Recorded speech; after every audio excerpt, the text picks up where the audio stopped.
안녕하세요, 수강생 여러분. 자, 과학철학의 정동욱입니다. 또 만나서 반갑습니다. 자, 오늘은 이제 귀납의 문제를 살펴보려고 하는데요. 자, 전통적으로 과학이라고 하면 당연히 이제 경험 세계에 대한 탐구이기 때문에 당연히 이제 귀납 추론을 사용해야 할 것처럼 보이는데, 과학 철학자 중에 여기 보이는 이분 칼 포퍼라고 하는 사람은 귀납 없이도 과학을 할 수 있다고 주장을 합니다. 자, 이제 말도 안 되는 얘기처럼 보이는데 왜 도대체 그런 얘기를 하게 되는지, 또 그게 과연 가능한지 한번 살펴보도록 하겠습니다. 우선 이제 전통적인 휴메 이분법으로부터 시작을 해볼게요. 왜 여기서부터 시작하냐면 바로 귀납의 문제를 가장 처음 먼저 제기한 사람이 바로 휴미거든요. 자, 이 휴메 이분법부터 살펴보도록 하죠. 자, 휴메에 따르면 우리가 다루는 문제는 두 가지로 나눠져 있습니다. 하나는 관념들의 관계에 관한 거고요. 다른 하나는 사실의 문제에 해당합니다. 자, 여기서 관념들의 관계는 수학적인 문제, 기하학적인 문제, 기하학적인 주장들. 그러니까 3 곱하기 5는 30 나누기 2와 같다. 자, 이건 사실 어떤 현실 세계에 관한 문제가 아니죠. 또 피타고라스의 정리, 이건 역시 굳이 현실 세계의 삼각형을 들이댈 필요는 없죠. 그 다음에 모든 총각은 결혼하지 않았다.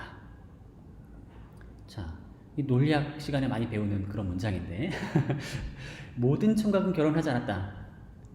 자, 이건 사실은 이 문장의 의미만 잘 분석해서 이제 꼼꼼히 따져보기만 하면 이 문장이 참이란 걸 알 수 있죠. 모든 총각은, 왜냐하면 총각은 애초에 그 뜻이 뭐예요? 결혼하지 않은 남자죠. 따라서 모든 총각은 결혼하지 않았다는 말은 당연하죠. 자, 이거는 마치 사실의 문제를 다루는 것처럼 보이지만 사실은 전혀 사실에 관한 문제가 아닌 거죠.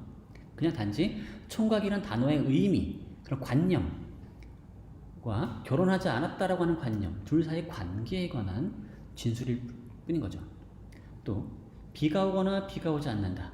그건 역시도 당연히 참이고요. 원의 모든 반지름은 길이가 같다. 이런 것도 원에 대한 관념과 반지름이라는 관념, 길이가 같다는 관념, 이것의 관계만 잘 따져보면 이게 참이라는 걸 알 수 있습니다. 그렇죠? 자, 바로 그런 얘기예요. 자, 이런 것들은 사실의 문제가 아니에요. 우리 세계가 어떻게 생겼는지에 대해서는 전혀 관심을 가지고 있지 않아요. 그래서 이런 주장들은 순수 이성에 의해서 증명이 가능합니다. 뭔가를 관찰할 필요가 없어요. 그리고 여기 나오는 관계가 정말 참된 관계를 주장하고 있다면 연역적 추론에 의해서 증명할 수도 있습니다. 반면에 우리는 사실에 대한 문제, 사실의 문제도, matter of fact도 우리는 관심을 가지는데요. 예를 들면 내일도 태양이 뜬다. 충돌 시 물체의 운동량이 보존된다. 신은 존재한다. 물에 빠지면 질직사할 수 있다. 이런 등등등의 빛의 속도는 유한하다. 여기 나오는 얘기들은 거의 다 이제 우리가 참이라고 알고 있는 주장이죠. 그렇죠? 물체는 충돌하지 않을 경우 직선 방향으로 움직일 것이다. 직선 관성의 법칙이죠. 자, 이런 것들은 다 맞는 얘기처럼 보이는데 아닌가? 신이 존재한다는 맞는 얘기가 아닐 수도 있겠네요. 어떤 사람들은 믿고 어떤 사람은 믿지 않죠. 휴미 보기에는 이런 주장들은 다 사실의 문제고 이성적으로 가만히 눈 감고 추론만 한다고 해가지고 증명할 수가 없어요. 물론 데카르트는 그게 가능하다고 생각했지만 휴미 보기엔 그게 안 된다는 거죠. 이건. 그래서 순수 이성에 의해서 증명 불가능한 주장들이고, 이건 경험적 탐구가 필요하고, 따라서 뭐가 필요해요? 귀납적 추론에 의해서 뒷받침되어야 한다는 거죠. 자, 이 사실의 문제들은 결국 경험 세계에 관한 주장이고, 결국 경험적 지식, 경험으로부터 추론될 필요가 있는 거죠. 예를 들어서 우리가 모든 사람은 죽는다라는 얘기나 아니면 내일 아침에 태양이 뜰 것이다 라거나 이런 주장들은 그냥 믿을 수도 없어요. 뭐가 필요해요? 근거가 필요하죠. 그 근거는 어디서 와요? 우리가 이전에 했던 경험들, 예를 들어서 1번 사람이 죽었다. 또는 뭐 간접 경험도 뭐 포함시킨다면 누가 죽었다, 누가 죽었다, 누가 죽었다. 다 보니까 우리가 알던 사람들 다 죽었다는 거죠. 그러니까 당연히 모든 사람은 죽는다. 맞는 얘기처럼 보이죠. 어제 아침에 태양이 떴다. 오늘 아침에 태양이 떴다. 따라서 그 전에도 계속 떴겠죠. 그렇죠? 여러분도 맨날 그거 봤죠? 물론 늦잠 자면 못 볼 수도 있나요? 근데 이런 것들을 모아보면 결국 내일 아침에도 태양이 뜰 거라는 걸 알 수 있겠죠. 근데 이건 뭐예요? 귀납 추론이에요. 이 전제로부터 결론이 뒷받침되는 건 아니에요. 바로 이 점 때문에 흉은 이게 과연 정당화될 수 있는 추론인지에 대해서 의심했어요. 자, 다시 한번 따져봅시다. 자, 지금까지 태양이 떴다는 사실로부터 내일도 태양이 뜰 것이라고 주장하는 것은 모종의 추론이죠. 내일도 태양이 뜰 거라는 건 이미 알고 있는 게 아니에요. 경험적으로 주어진 것도 아니고요. 그러니까 이건 추론의 우리가 알고 있던 것을 전제 삼아서 추론한 결과로서 결론으로서 이제만 수용할 수 있는 거죠. 근데 이게 무슨 추론이에요? 귀납 추론인 거죠. 자, 그런데 이런 추론은 어떻게 정당화될 수 있을까요? 이전까지 그랬으니까 앞으로도 그럴 것이다. 또는 상당히 많은 애들이 그랬으니까 모두 그럴 것이다. 과연 그런 추론을 우리는 정당할 수 있나요? 자, 흉이 보기에 이 추론은 정당화될 수가 없어요. 왜냐하면 자, 귀납 추론을 우리가 어떻게 정당할 수 있을까요? 귀납 추론이라고 하는 것 자체를 어떻게 정당할 수 있죠? 자, 지금까지 A에 해당하는 애는 모두 B였다. 그렇다면 모든 A는 B일 것이다. 또는 앞으로도 A는 B일 것이다. 이런 형태의 추론이죠. 자, 그런데 이런 추론 방식이 애초에 연역적으로 타당한 추론이라고 할 수 있어요? 연역적으로 정당화될 수 있나요? 그럴 수는 없죠. 그렇죠? 그렇다면 그러니까 귀납 추론 자체가 연역적으로 정당화될 수는 없어요. 그렇다면 귀납 추론은 무엇을 통해서 정당화돼야 돼요? 귀납 추론을 통해서 정당화될 것처럼 보여요. 그러니까 무언가가 정당화되려면 연역 추론으로 정당화되거나 귀납 추론으로 정당화돼야 돼요. 근데 연역 추론으로 정당화될 수는 없을 것 같죠. 따라서 귀납 추론으로 정당화돼야 한다는 거죠. 근데 귀납 추론이 귀납 추론으로 정당화된다. 이게 무슨 뜻이냐면 이런 형태가 되겠죠. 만약 그러니까 귀납 추론이 지금까지 성공적이었으므로 앞으로도 성공적일 것이다 라는 형태가 되는 거죠. 이게 귀납 추론을 귀납 추론으로 정당화하는 거죠. 그런데 사실은 앞에서 이건 일종의 선결 문제 요구의 오류에 해당하는 거죠. 이초에 이런 형태의 추론이 타당해야지 귀납 추론을 사용하는 지금까지 태양이 떴으므로 내일도 태양이 뜰 것이다 라는 것도 이제 추론이 정당화될 텐데 이게 이상하죠. 그러니까 귀납 추론 자체의 정당성이 다시 귀납 추론에 의존한다면 그건 일종의 순환 또는 선결 문제 요구가 되는 거죠. 요구의 오류가 되는 거죠. 그렇죠? 그러니까 지금 정당화하려고 하는 그것을 사실 애초에 정당화해야만 정당화되는 그런 상황이 되는 거죠. 자, 그렇기 때문에 자, 이런 상황을 잘 보여주는 게 귀납 추론이라고 하는 게 사실 잘 틀릴 때가 많아요. 맞죠? 우리가 무조건 믿을 수가 없는 거죠. 그렇죠? 그러니까 모든 백조가 하얗다라고 하는 것을 1번 백조가 하얗고 2번 백조가 하얗고 3번 백조가 하얗고 이걸 관찰한 후에 아 그럼 모든 백조가 하얗겠구나 라고 결론 내렸을 때 이건 전형적인 귀납 추론이죠. 자, 그런데 실제로는 까만 백조가 있죠. 호주에 가면 까만 백조가 있어요. 그런 것처럼 이 귀납 추론은 상당히 허망합니다. 그 허망함을 잘 보여주는 게 바로 러셀의 7년조 사례인데요. 이건 실제 사례가 아니라 러셀이 지어낸 이야기예요. 귀납 추론의 허망함을 보여주기 위한 사례죠. 자, 여기 아주 머리가 좋은 칠면조가 있다고 해봅시다. 이 칠면조는 이제 농부가 키우는 칠면조예요. 그래서 아침마다 그 농부의 발소리가 들리면 그때마다 아침밥이 생기는 걸 알게 되었어요. 자, 그제도 그랬고 어제도 그랬고 오늘도 그랬어요. 그러니까 앞으로도 항상 그럴 것이다. 즉 주인의 발소리가 들리면 나에게 밥이 생길 것이다 라고 추론을 했어요. 얘는 아주 영리해서 이런 귀납 추론을 할 줄 안다고 해봅시다. 하지만 이 추론은 이 칠면조의 죽음을 막을 수가 없었다는 거죠. 아무리 귀납 추론을 잘해봤자 어느 날 아침인가 농부가 걸어왔어요. 뚜벅뚜벅뚜벅. 어떻게 됐을까요? 밥이 생길 거라고 추론했지만 그래서 농부를 반겼죠. 하지만 그날은 농부가 밥을 주는 날이 아니었어요. 농부는 이 칠면조로 자신의 식사를 만들었죠. 안타까운 사례죠. 뭐 실제 사례라고 할 수는 없는데 어쨌든 이게 귀납추론이라고 하는 게 이렇게 허망하다는 겁니다. 전제가 참이라 하더라도 아무리 참이라 하더라도 결론의 참이 보장될 수 없어요. 어떤 사람들은 이러한 추론의 그 특징 자체가 바로 귀납추론을 정의한다고 생각하기도 합니다. 그래서 이 귀납에 대해서 휴먼이 이렇게 말했죠. 귀납은 정당화되지 않는다. 그럼 뭐냐? 귀납은 추론이라기보다는 일종의 우리의 습관이나 본능이다.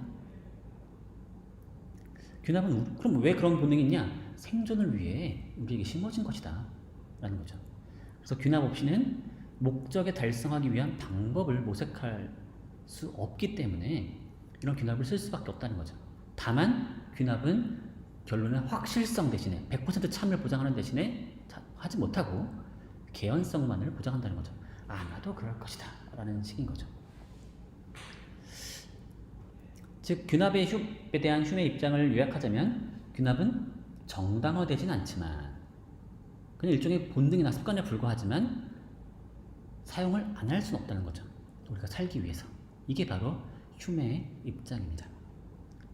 그러니까 우리가 먹고 살기 위해서 또는 과학 연구를 위해서 뭘 해야 돼요? 잠시만요. 뭘 해야 되냐? 앞에서 봤듯이 그런 걸 하려면 휴메이 아까 구분했듯이 잠시만요. 죄송합니다. 가끔씩 얘가 제 말을 잘못 알아들어가지고 자 결국 사실의 문제에 해당한다는 거죠. 그런 문제, 과학의 문제들 귀납을 할 수밖에 없다는 겁니다.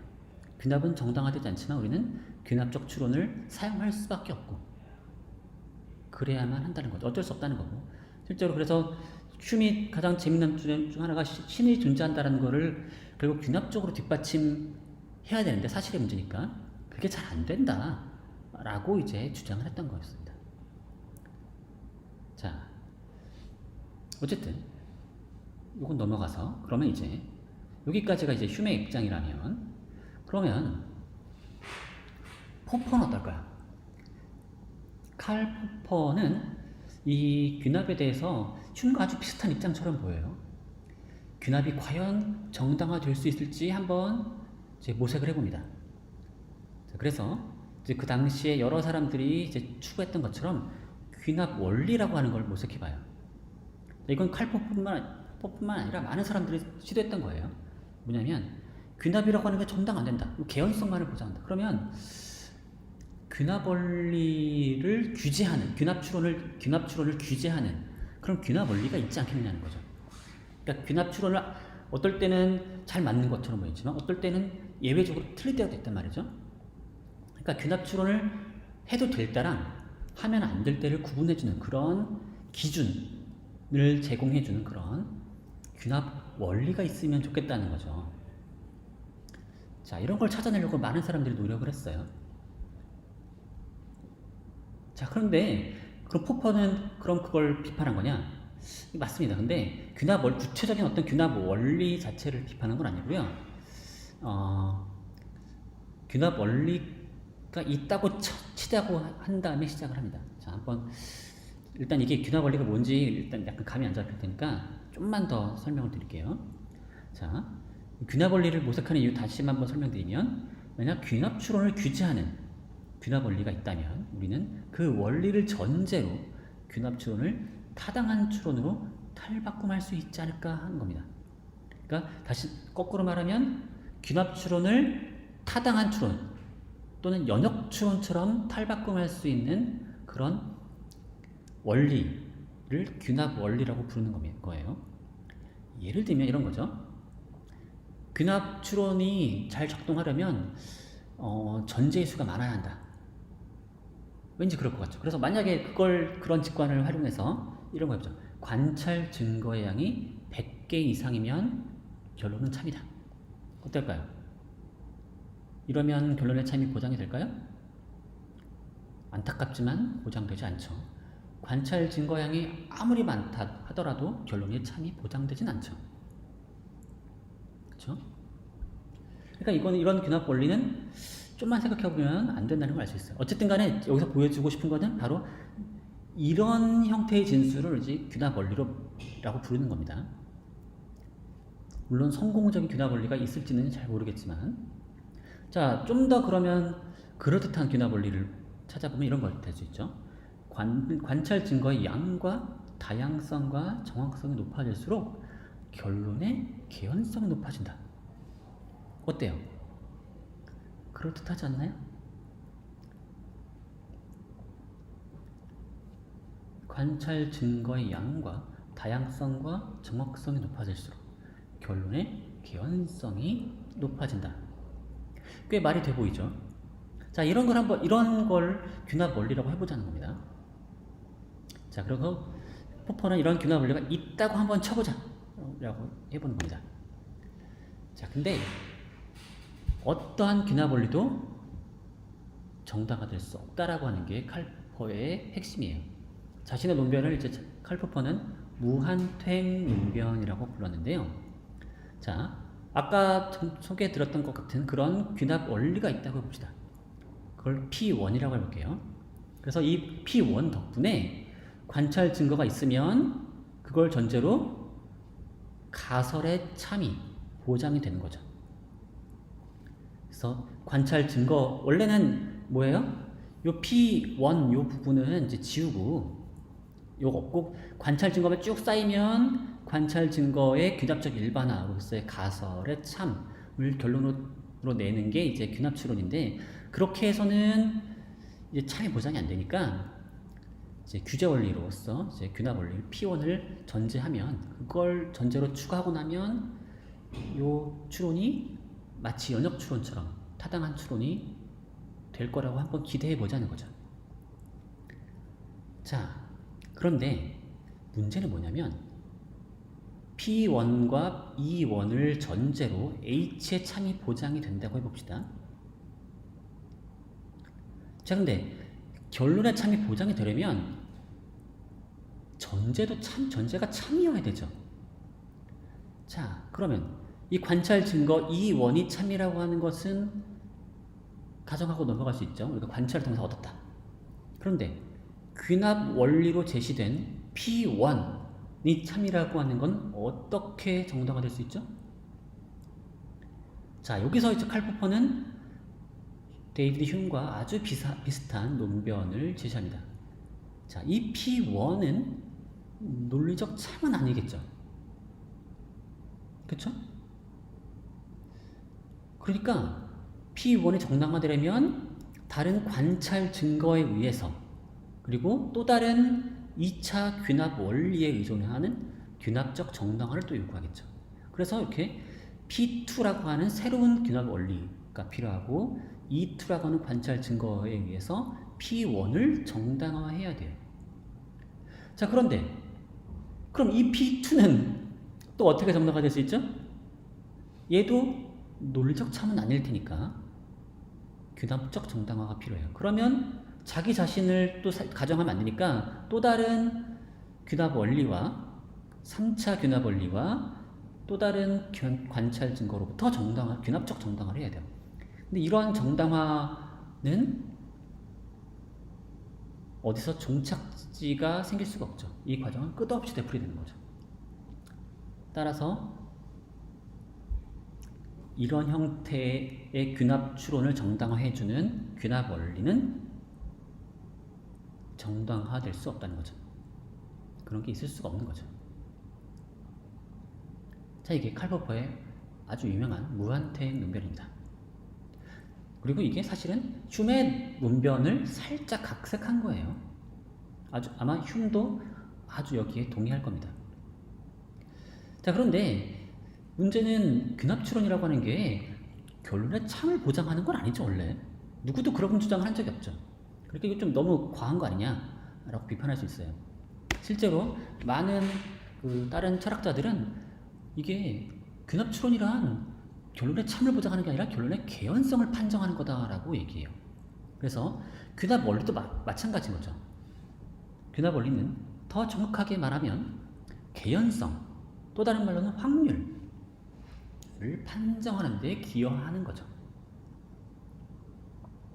그래서 과학적 진술들은 단지 연속적인 개연성의 정도만 얻을 수 있는 거죠. 0부터 1까지 불가능한 것과 완전 확실한 것, 그 사이에 있는 거죠. 그래서 증거가 오면 증거로부터 얼마나 그럴듯한지를 판정하는 거죠. 근데 증거만 가지고는 도대체 그걸 어떻게 판정해야 할지 뭔가 기준이 없으니까 그 기준을 누가 제시해줘요? 귀납 원리가 제시해 주어야 한다는 거죠. 자, 그래서 그래서 이런 게 아까도 말씀드렸듯이, 자, 보시면은 아까 봤던 요 보세요. 관찰 증거의 양과 다양성과 정확성이 높아질수록 결론의 개연성이 높아진다. 자, 이 귀납 원리를 누가 제시한다고 하면 이 귀납 원리 역시 결론의 개연성을 판정하는 데 기여하는 그런 원리인 거죠. 그리고 이 말은 왜 맞는 것 같지 않아요? 까마귀를 우리가 모든 까마귀는 까맣다라고 하는 결론을 뒷받침하는 데 있어서 관찰 증거를 사용해요. 어떻게 하면 좋겠어요? 까마귀를 좀 많이 보면 좋겠죠. 까마귀를 10마리 관찰한 다음에 결론을 내리는 것보다는 20마리를 보고 관찰하는 결론을 내리면 그 결론의 개연성이 더 높아지지 않겠어요? 증거의 양이 중요하다는 겁니다. 그 다음에 다양성도 중요하죠. 진주에 있는 까마귀만 관찰하는 것보다는 부산에 있는 까마귀랑 서울에 있는 까마귀랑 또는 뭐 광주의 까마귀 또는 저기 뭐 유럽에 파리에 사는 까마귀도 살펴보고 미국 뭐 워싱턴에 사는 까마귀도 살펴보고 호주에 사는 까마귀도 살펴보고 그러면 더 좋겠죠. 그리고 관찰 증거 정확성도 중요하겠죠. 제가 힐끗 보고서 까만지 뭐 회색인지 아니면 남색인지 정확히 못 본 경우랑 정확히 관찰해서 색을 측정한 경우, 정확히 측정한 경우랑 비교해 죄송합니다. 방해 금지 모드를 했음에도 불구하고 이런 일이 벌어지네요. 편집을 하진 않을 거예요. 편집하면 괜히 시간만 오래 걸려요. 자, 괜찮은 주장가처럼 보이죠? 그리고 최근에 어떤 사람들은 이게 주어지면 그 개연성의 정도를 정확하게 값으로 0부터 1 사이 값으로 매기는 그런 방법까지도 제시하려는 사람도 있어요. 그러면 훨씬 더 좋아 보이죠. 어쨌든 이런 귀납 원리는 결국 결론의 참을 보장하려는 게 아니라 결론의 개연성을 판정하려는 거다. 결론의 개연성을 판정하는 기준을 제시하기 위한 거죠. 그리고 지금 보면 이 귀납 원리는 꽤 그럴듯해요. 그렇죠? 이거 참 아닐까요? 이 귀납 원리 여러분 맞는 얘기 같지 않아요? 참 아닐까요? 자, 그런데 포퍼는 이렇게 얘기하죠. 도대체 이러한 귀납 원리가 참이라는 걸 어떻게 알 수 있냐는 거죠. 자, 이 귀납 원리가 참이라면 둘 중에 하나의 방식으로 정당화돼야 되죠. 하나는 연역적 방식으로 정당화되거나 또는 귀납적 방식으로 정당화되거나. 근데 이게 연역적으로 정당화될 수 있겠어요? 포퍼가 보기에는 안 된다고 하는 겁니다. 이게 어떻게 논리적 참이냐? 이건 역시 사실의 문제다. 따라서 이건 증거가 필요하다는 거죠. 결국 귀납적 정당화가 필요해요. 자, 그렇게 일단 생각하는 순간 무슨 문제가 생기냐? 바로 무한태행에 빠지게 되는 거죠. 자, 보세요. 자, 여기 보시면 아까 봤던 그런 결론의 개연성을 판정하는 데 필요한 귀납 원리가 있다고 봅시다. 그리고 P1이 참이고 어떤 관찰 증거 E1이 참이라면 이러한 전제로부터 그것의 귀납적 일반화에 해당하는 가설 H가 아마도 참이다 라는 결론을 우리가 내릴 수 있다고 해보죠. 자, 이 P1 덕분에 E1으로부터 H로의 귀납 추론은 타당한 추론이 되는 거예요. 그렇게 된다고 가정해보자는 거죠. 자, 그런데 이 P1은 논리적 참이 아닐 거니까 P1이 정당화되려면 뭐가 필요해요? 2차 귀납 원리에 의존하는 개연적 정당화가 필요한 거죠. 그러니까 P1이 참이라는 것을 보장해주는 그러한 정당화 논변이 필요한 거죠. 어떤? 귀납적. 근데 여기서는 또 재미난 건 이 귀납적 정당화는 개연적인 정당화에 불과해요. 그러니까 P2라고 하는 또 다른 2차 귀납 원리를 전제하고 또 다른 관찰 증거 E2로부터 P1이 뭐예요? 아마도 참이다 라고 하는 정당화가 되겠죠. 그리고 P2는 왜 참이냐 물어보면 P2는 또 다른 근거가 있겠죠. 어떻게? P3라고 하는 또 다른 3차 귀납 원리에 의존하는 정당화 논변에 의해서 P2가 아마도 참이다가 되겠죠. 자, 끝없이 이 과정은 되풀이되겠죠. 똑같은 무한태행에 빠진 거죠. 그러니까 귀납적 추론이 개연적인 추론이라고 한다고 해가지고 포퍼가 제기하는 이 문제가 해결되는 게 아니라는 겁니다. 그리고 게다가 더 심각해요. 왜냐하면 사람들이 믿고자 하는 참으로 가정하고자 전제하고자 하는 귀납 원리 이 개연적 추론을 타당한 추론을 바꿔줄 그 귀납 원리가 완벽하게 정당화될 수가 없는 거죠. 아무리 해봤자 된다고 하더라도 어떻게 돼요? 개연적으로만 참이라고 하는 게 보장될 뿐이라는 거죠. 그러면 너무 허약하다는 거죠. 따라서 포퍼가 보기에는 귀납 추론은 정당화되지 않는다 라는 겁니다. 그럼 여기까지는 그러면 흉과 똑같죠? 흉과 똑같아요. 포퍼가 여기서 덧붙인 거는 귀납 추론이 개연적인 추론이라고 하더라도 귀납 추론을 정당성이 생겨나는 게 아니라는 겁니다. 그걸 또 추가한 거예요. 그럼 어떻게 할 거냐? 어떻게 하면 좋을까요? 자, 한번 확률을 따져볼 수 있을까요? 자, 한번 만약에 그러면 한번 우리가 어떤 과학적 가설, 보통 우리 자연 법칙이라고 부르는 것의 개연성을 한번 따져보자 하는 겁니다. 자, 자연 법칙은 이렇게 생겼죠. 모든 A는 B다 이런 형태를 가지고 있어요. 보편적인 주장을 하고 있죠. 그런데 자연 법칙은 무한대에 해당하는 어떤 주장을 모은 거라고 볼 수 있죠. 그래서 모든 A는 B다라고 하는 A에 해당하는 것들 A1, A2, A3 이런 것들이 다 B다라는 거죠. A1부터 AN까지가 아니라 사실은 A 무한대까지 B다라고 하는 거죠. 그러니까 이런 형태의 진술을 무한계 연원으로 묶으면 바로 그게 자연 법칙이라고 한번 생각해 볼 수 있겠죠. 근데 그에 대한 증거는 유한해요.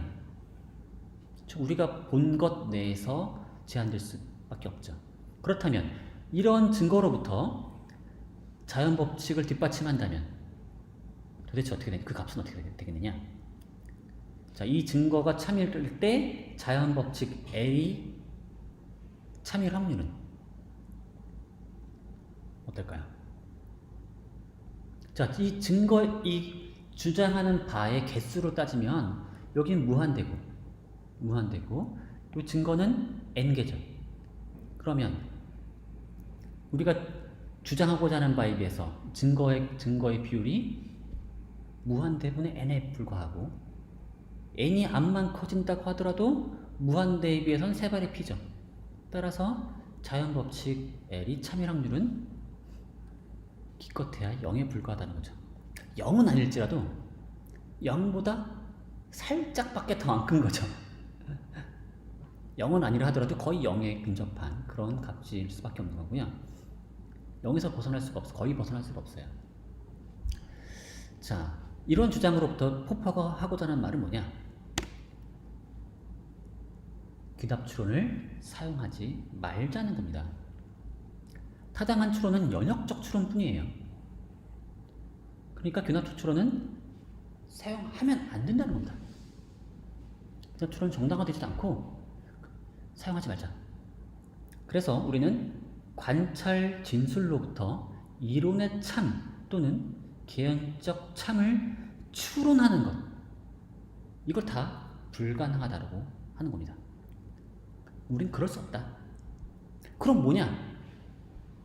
모든 지식은 끊임없이 시험되어야 할 가설에 불과한 거죠. 여기서 말하는 지식은 경험적 지식, 과학적 지식을 말하는 겁니다.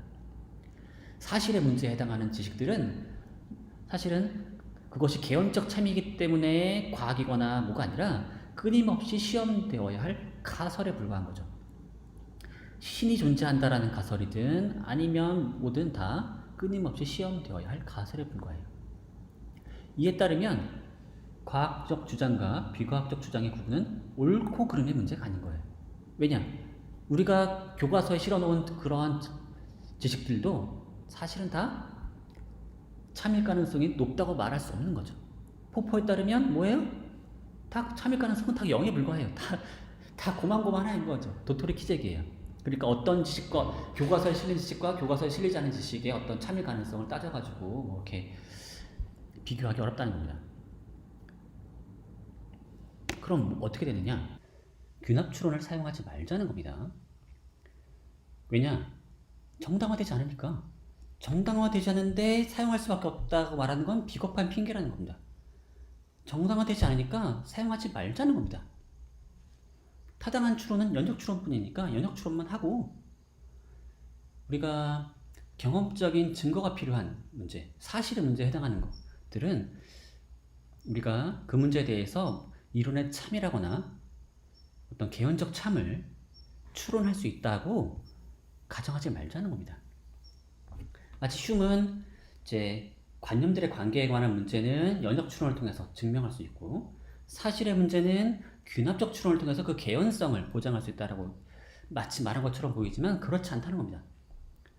우리가 사용할 수 있는 추론은 오로지 귀납 추론뿐이고, 그거는 이제 연역 추론뿐이고, 그 연역 추론을 통해서 관념들의 관계에 관한 문제를 증명할 수 있어요.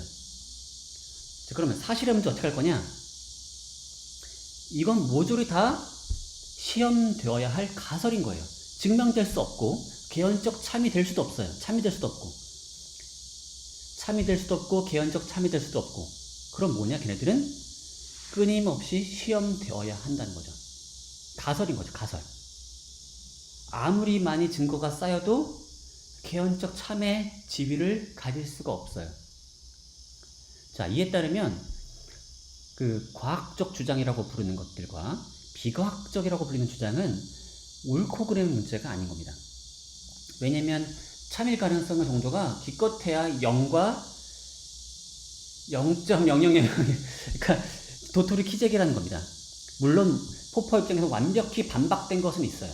하지만 완벽히 반박된 것이 아닌 것들 사이에서는 다 도토리 키재기라는 겁니다.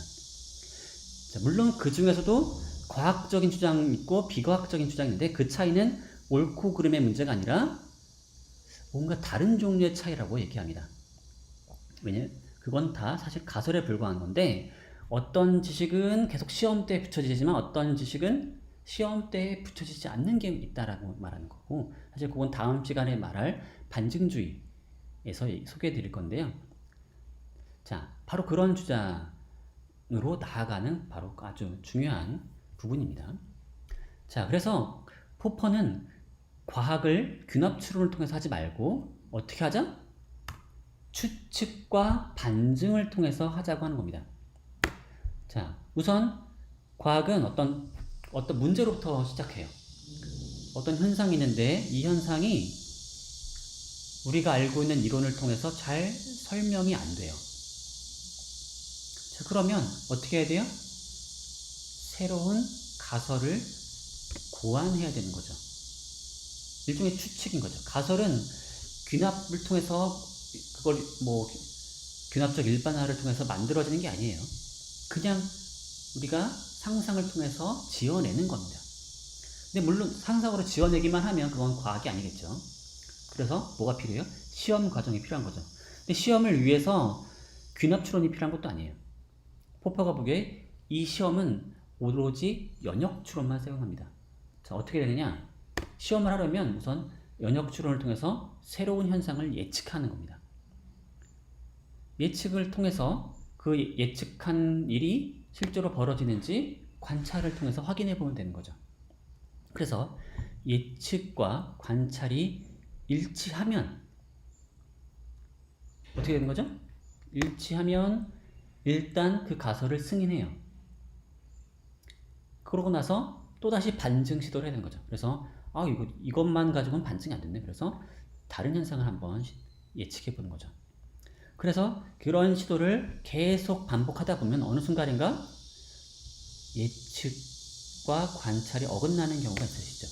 그러면 그 가설이 반증되는 거고요. 이걸 통해서 우리는 새로운 가설을 또 만들어야 되는 거죠. 이게 포퍼가 말하는 과학의 과정입니다. 결국 끝없는 추측과 반증의 과정이 되는 거죠. 여기서 재미난 건 뭐냐면 이걸 통해서 이 과정에서 귀납 추론이 전혀 사용되지 않는다라고 하는 거죠. 어디에 귀납 추론이 있을까요? 없다는 겁니다. 물론 약간 의심스러운 부분이 있어요. 뭐냐면 여기 예측과 관찰이 일치하면 가설을 승인하고 한다는 거죠. 이게 귀납 추론 아닌가요? 가설로부터 예측되는 일이 일어났어요. 그러면 그 가설을 승인한다. 가설을 승인한다. 이거 귀납 추론 아닌가요? 근데 포퍼는 아니라고 합니다. 왜 아니냐? 자, 보세요. 여기서 사용되는 추론은 두 가지죠. 반증 아니면 승인이에요. 맞죠? 반증은 타당한 연역 추론이에요. 보세요. H가 참이라면 E가 참이다 라고 예측했어요. 근데 E가 거짓으로 드러났어요. 자, 그러면 우리는 뭐예요? 후건 부정에 의해서 H가 거짓이라는 것을 연역 추론을 할 수가 있죠. 그쵸? 이거 후건 부정이죠. 타당한 연역 추론입니다. 반면에 승인은 어떨까요? 반증의 승인은 H가 참이라면 E가 참이다라고 추론해. 자, 승인은 이런 겁니다. H가 참이면 E가 참이다. 그런데 E가 참이다. 자, 이거로부터 무슨 추론을 할 수 있느냐? 포퍼는 이걸 통해서 아무것도 추론할 수 없다는 겁니다. 근데 포퍼는 이렇게 하자고 했죠. H를 승인한다. 자, 이 승인한다라고 하는 거는 H를 믿는다거나 H가 참이라거나 H가 개연적으로 참이라고 주장하는 상태가 아니라는 겁니다. 승인은 그냥 반증의 위협을 버텨냈다는 거죠. 반증을 시도했으나 실패했어요. 그러니까 별 수 있나요? 아직 폐기할 이유를 찾지 못한 거죠. 그래서 당분간 더 사용하자는 거죠. 더 시험을 해야겠다라는 거 하는 거죠. 이 가설은 좀 더 시험해 볼 만한 가치가 있다는 겁니다. 아직 폐기할 이유가 없다는 거. 그것뿐인 거예요. 단지 딱 그것뿐이고 이거로부터 H의 참이나 그것의 개연적 참을 주장하는 건 아니라는 겁니다. 따라서 반증에서는 연역 추론만 사용했고요. 승인에서는 어땠어요? 승인에서는 귀납 추론을 사용하지 않았죠. 아직 버릴 이유를 찾지 못했다는 이유로 그냥 당분간 더 사용하자는 거죠. 그러니까 우리는 여전히 귀납 추론을 전혀 사용하지 않았다는 겁니다. 따라서 포퍼가 이걸 통해서 말하고자 하는 바는 뭐냐? 과학이라고 하는 게 귀납 추론 없이도 이루어질 수 있다는 겁니다. 첫 번째, 과학이 귀납 추론 없이 이루어질 수 있다는 거고, 만약에 그럴 수 있다면 그렇게 해야 한다는 거죠. 왜냐? 정당화되지 않는 어떤 추론 방식을 사용하는 것보단 사용하지 않는 것이 낫기 때문인 거죠.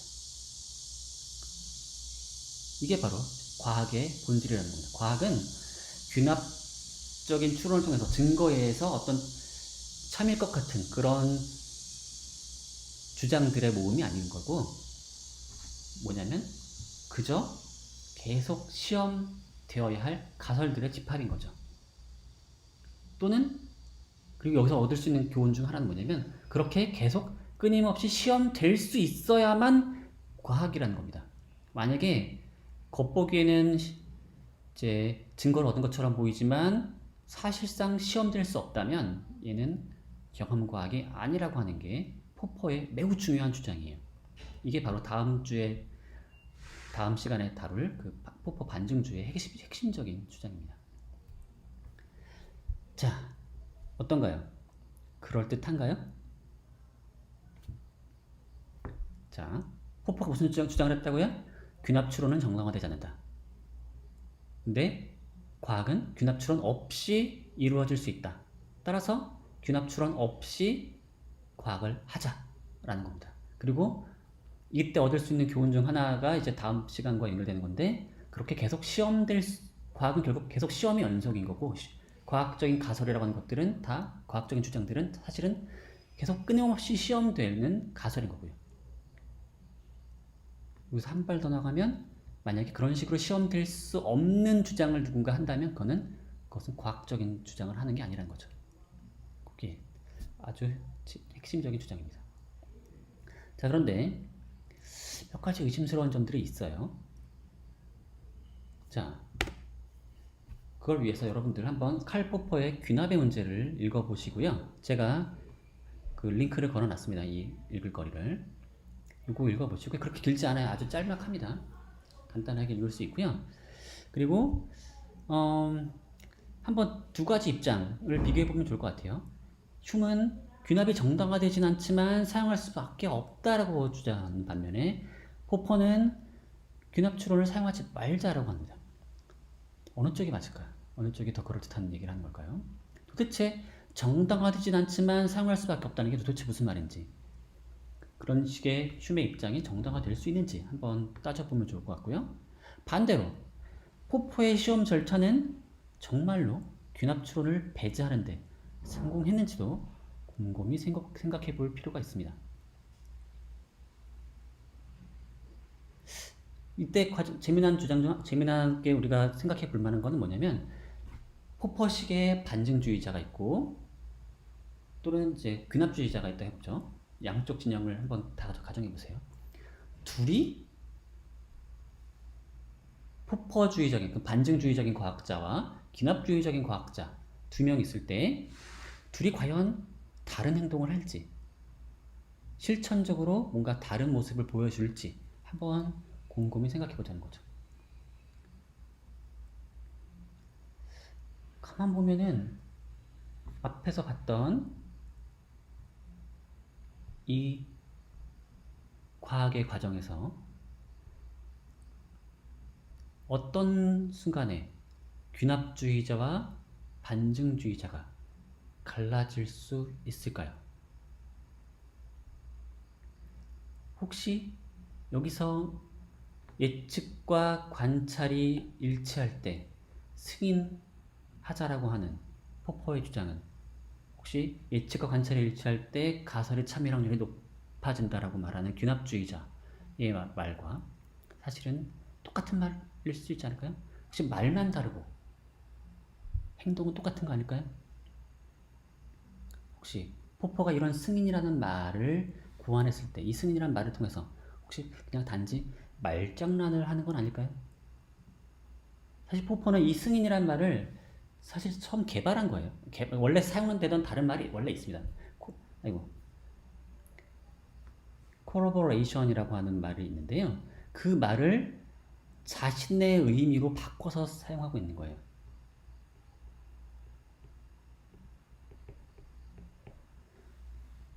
자, corroboration이라고 하는 용어를 원래 다른 뜻으로, 그것 역시 사실은 그냥 뒷받침, 뭐 입증 이런 뜻으로 사용되는 말인데 포퍼는 이 말을 자기식으로 바꿔서 제 귀납적인 그런 의미를 제거하고서 사용하고 있는 거죠. 근데 과연 이게 과연 무슨 기여를 하는 걸까요? 혹시 말장난은 아닐지 한번 생각해 보시기 바라겠고요. 자, 그럼 오늘 수업은 여기서 마치도록 하겠습니다. 감사합니다.